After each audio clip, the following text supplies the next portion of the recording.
Le concubinage, en droit, on appelle ça union libre. En droit, quand vous n'êtes pas marié, même si vous êtes épousé à la coutume n'a pas été légalisée officiellement. Le cococo, nous, en droit, on ne connaît que le mariage à l'état civil chez le maire. Donc, tant que tu n'es pas allé chez le maire, considère que tu es en union libre. Et la définition de l'union libre, juridiquement, c'est tu es libre de la prendre, tu es libre d'y rentrer, tu es libre d'en sortir. Aucun droit ne découle de l'union libre. Le seul droit qui découle de l'union libre, selon les textes gabonais, c'est après 2 ans de concubinage, le droit d'assistance en cas de maladie. Donc, quand tu es en concubinage, là, il faut arrêter de penser que tu es dans la communauté des biens. Comment tu peux aller construire? Il y a 3 trucs qui me rendent folle. Je suis même énervée. Comment tu peux aller construire sur le terrain familial de quelqu'un? On te dit bien terrain familial. Ça veut dire que dessus là, il y a ses soeurs, il y a ses tantes, il y a je ne sais pas combien de personnes sur le terrain.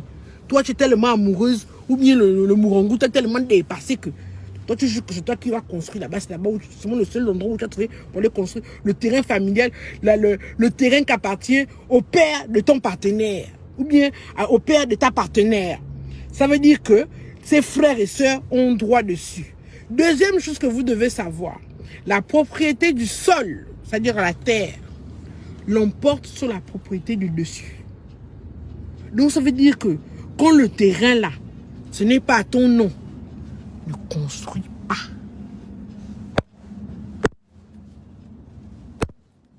Le terrain n'est pas à ton nom, ne construis pas. Le terrain n'est pas à ton nom, ne construis pas. Ce n'est pas ton nom qui est sur le titre foncier. Tu vas construire là-bas. Pourquoi? Même marié, faites attention. Si vos 2 noms sont, ou bien le nom de votre enfant, oui, à la limite. Mais ce n'est le terrain familial, tu vas construire. Ou bien le terrain de l'homme, tu vas construire. Le terrain de la femme, tu vas construire. Tu vas déraciner la maison là. On m'a raconté qu'un bâtiment qu'il a connu de la place là, la fille, il avait construit le terrain à la fille. Quand la fille a eu sa maison, elle a dit au gars, ciao. Il est parti avec la benne, aller soulever le toit, arracher le toit. C'est parce que la fille a eu peur. Moi, je te poursuis en destruction de la propriété immobilière d'autrui. Ça, c'est une destruction de ma propriété immobilière. On n'est pas mariés, man. Ce n'est pas forcé. Arrêtez d'aller construire chez les autres. Ou bien, quand tu es un homme, tu décides d'aller construire sur le terrain de temps. C'est que toi-même, tu veux donner, en fait. Quand tu construis sur le terrain de l'autre, c'est que toi-même, tu veux donner. Parce que la propriété du sol a le dessus sur la propriété du dessus. Donc, ça veut dire que quand tu vas construire sur un terrain qui n'est pas le tien, en fait, c'est un don. C'est un don que tu vas faire, que tu vas donner. Et puis surtout, celle qui me rend folle, c'est celle qui ne garde aucun reçu.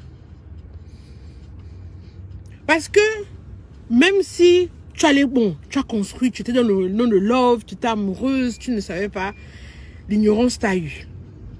Tu veux porter plainte parce que l'union ne donne pas droit.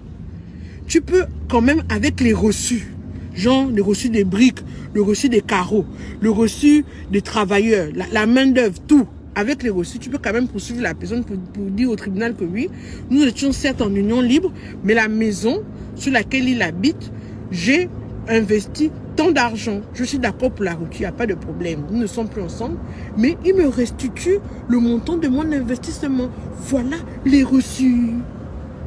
C'est comme ça. C'est comme ça. Et que ça peut rentrer dans votre